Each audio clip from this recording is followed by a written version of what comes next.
Xin chào, welcome back to my channel. I just came back from an absolutely wonderful vacation in Vietnam, and let me tell you, it was a foodie's paradise. We had the chance to taste incredible bowls of pho and an endless array of delicious Vietnamese dishes. I was so inspired by the flavors and aromas that I knew I had to recreate one of my favorites at home. So today, I'm going to show you how to make a comforting, authentic bowl of pho right in your own kitchen. From the rich, flavorful broth to the fresh herbs and noodles, this recipe will take you straight to the streets of Vietnam. Let's dive right in and start cooking, because if you've never made pho at home before, you're in for a real treat.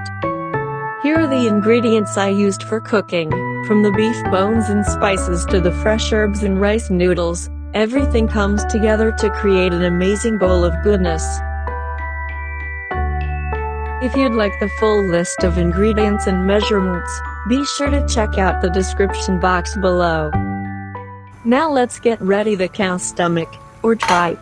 Tripe adds a wonderful texture and flavor to the dish, but it needs to be cleaned and parboiled properly to get rid of any unwanted odors and impurities.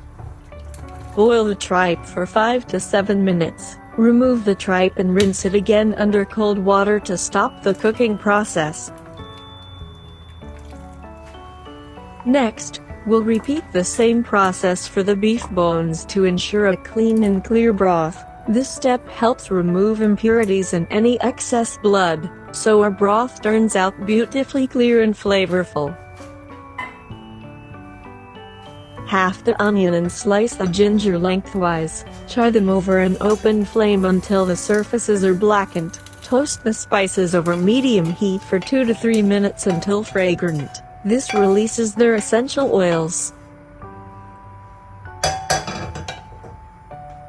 Now, it's time to bring everything together and start building that rich, flavorful broth. We are going to add all the ingredients into a large pot filled with 4 to 5 liters of water. Bring the pot to a boil over high heat, then reduce the heat to low, and let it simmer gently. The longer you let it simmer, the more the flavors develop. I recommend simmering the broth for at least 6 to 8 hours. As the broth simmers, you'll notice foam and impurities rising to the surface. It's important to skim these off to ensure your broth stays clear and clean. Keep an eye on the broth, especially in the first hour, as most impurities will rise to the surface during this time. Skim every 10 to 15 minutes for the first hour, then as needed. Our broth has been simmering for hours, and it smells absolutely amazing. Now it's time to season it to perfection, enhancing all those wonderful flavors.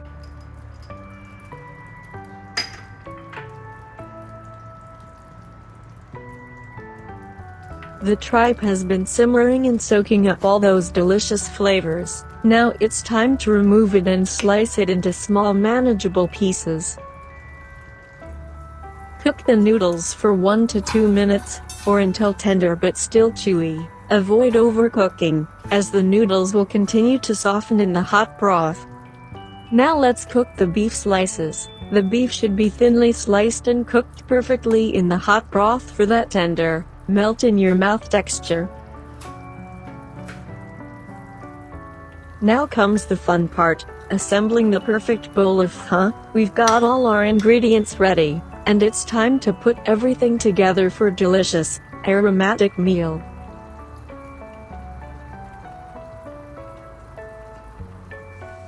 Garnish with condiments like bean sprouts, Thai basil, cilantro, lime wedges, sliced chili, onions and hoisin or sriracha sauce. And there you have it, a steaming bowl of pho that's perfect for any day. I hope you enjoyed making this dish with me. It's so simple but packed with flavor. If you try this recipe at home, let me know how it turns out. If you liked this video, don't forget to hit that like button and subscribe to my channel for more delicious recipes. And if you have any questions or tips of your own, feel free to drop them in the comments below. I'd love to hear from you.